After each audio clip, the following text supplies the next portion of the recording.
వ్యోమకేశనిను హిమగిరివర సుత ప్రేమ పాశమున పిలువంగా యోగి వేషని మనసుని కదలగ రాగలేశమైనా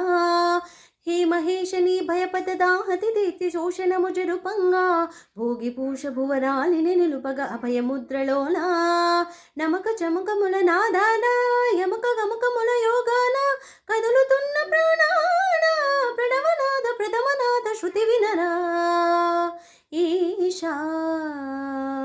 భరత వేదముగ నిరత నాట్యముగ కదిలిన పదమిదీశా శివని వేదనగా అవనివేదనగా పలికెను పదము పరేశా నీలకందరా జాలి పొందరా కరుణతో మముగనరా నీలకందరా